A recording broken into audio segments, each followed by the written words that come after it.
दिल्ली में सत्येंद्र जैन की याचिका पर सुप्रीम कोर्ट सुनवाई करेगा। कोर्ट ट्रांसफर मामले में कल कोर्ट में सुनवाई होगी। हाई कोर्ट से सत्येंद्र जैन को बड़ा झटका पहले ही लग चुका है। दरअसल ईडी ने कोर्ट ट्रांसफर करने की मांग की थी और कोर्ट ट्रांसफर किए जाने के फैसले को चुनौती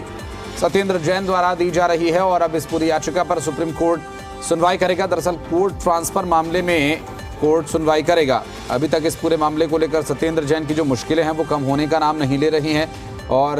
सत्येंद्र जैन के इस पूरे घटना होने के बाद अभी तक उनकी मुश्किलें कम होती नजर नहीं आ रही हैं। आपको बता दें कि अभी तक जिस तरह की परिस्थितियां बन रही हैं और जो सुनवाई होनी है, सुनवाई में क्या कोई राहत सत्येंद्र जैन को मिल पाती है, देखना अहम होगा। और साथ ही साथ आपको बता दें कि कोर्ट ट्रांसफर के विषय में जो याचिका लगाई गई है, उस याचिका के संबंध में अभी कोर्ट को सुनवाई करनी है। अरविंद सिंह हमारे सहयोगी इस वक्त फोन लाइन पर है हमारे साथ, उनसे ज्यादा जानकारी लेंगे। अरविंद, अभी ईडी ने कोर्ट ट्रांसफर करने की जो मांग की है, सुप्रीम कोर्ट में इस मामले की सुनवाई होनी है, क्या तथ्य अभी तक पता चल पा रहे हैं और क्या संभावनाएं बन रही हैं आगे? देखिए, इस मामले में सत्येंद्र जैन की तरफ से कपिल सिब्बल पेश हुए थे और उन्होंने ये पूरा मामला सुप्रीम कोर्ट के सामने रखा और बताया कि किस तरीके से जब जमानत अर्जी अंतिम चरण में थी सुनवाई की, उस वक्त एकाएक उनकी जमानत अर्जी को दूसरे कोर्ट में ट्रांसफर कर दिया गया।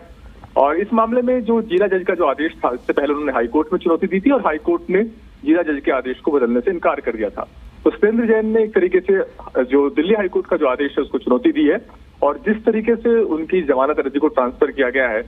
उस पर सवाल खड़े किए हैं। सुप्रीम कोर्ट ने कल इस अर्जी पर सुनवाई के लिए सहमति जताई है और कल सबसे पहले केस के तौर पर जो लिस्ट में ये मामला सुनवाई के लिए लगेगा और कल इस पूरे मामले पर सुनवाई हो जी। लेकिन अरविंद, एक चीज और जानना चाहेंगे आपसे, क्योंकि जिस तरह से अब तक ये पूरा घटनाक्रम रहा है, गिरफ्तारी के बाद से कोई मुश्किल अभी कम हुई नहीं है सत्येंद्र जैन की, चारों तरफ से उन्हें परेशानी झेलनी पड़ रही है। कल की सुनवाई में कोई संभावनाएं बन रही हैं, कुछ मुश्किलें कम हो सकती हैं उनकी? देखिए, कयास तो नहीं लगाया जा सकता कि कल सुप्रीम कोर्ट का रुख क्या रहेगा इस मसले को लेकर के, लेकिन निचली अदालत से लेकर के हाई कोर्ट तक सत्येंद्र जैन की जो वकील है उनकी ये दलील रही है इस पूरे मसले को लेकर के कि जब जमानत अर्जी सुनवाई की अंतिम चरण में थी और कई सुनवाई हो चुकी थी, जो इस वक्त जो इससे पहले इस पूरे मामले को लेकर के जज सुन रही थी गीतांजलि गोयल उनकी कोर्ट में, उसके बाद एकाएक ईडी की तरफ से ट्रांसफर के लिए अर्जी लगाना और जिला जज पर का उस पर मंजूरी दे देना, ये फैसला कानूनी तौर पर गलत है और ये कहीं ना कहीं एक जज की निष्ठा को सवालों के घेरे में खड़ा करना है। हालांकि हाईकोर्ट में जब ये मामला आया था, हाईकोर्ट ने ये कहा था कि ईडी की तरफ से जो सवाल उठाए गए, जो ईडी की जो शंकाएं हैं, उनको बेबुनियाद नहीं कहा जा सकता और ईडी का ये कहना था कि सत्येंद्र जैन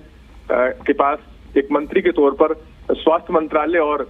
जो जेल मंत्रालय का जो ओहदा था और कहीं ना कहीं उन्होंने अपने अधिकार का इस्तेमाल करके वो इस पूरे मामले में जो अस्पताल की जो एलएनजेपी अस्पताल की जो रिपोर्ट है उसको प्रभावित कर सकते थे। लेकिन जब ईडी की तरफ से सारी बातें कोर्ट में रखी गई गीतांजलि गोयल की कोर्ट में, तो स्पेशल जज गीतांजलि गोयल ने इन आपत्तियों को तवज्जो नहीं दी, इनको नजरअंदाज कर दिया। तो कहीं ना कहीं ईडी की तरफ से इस मामले को लेकर के जो आशंकाएं रही हैं कि सत्येंद्र जैन अपने प्रभुत्व का इस्तेमाल करके कहीं ना कहीं अपने फेवर में रिपोर्ट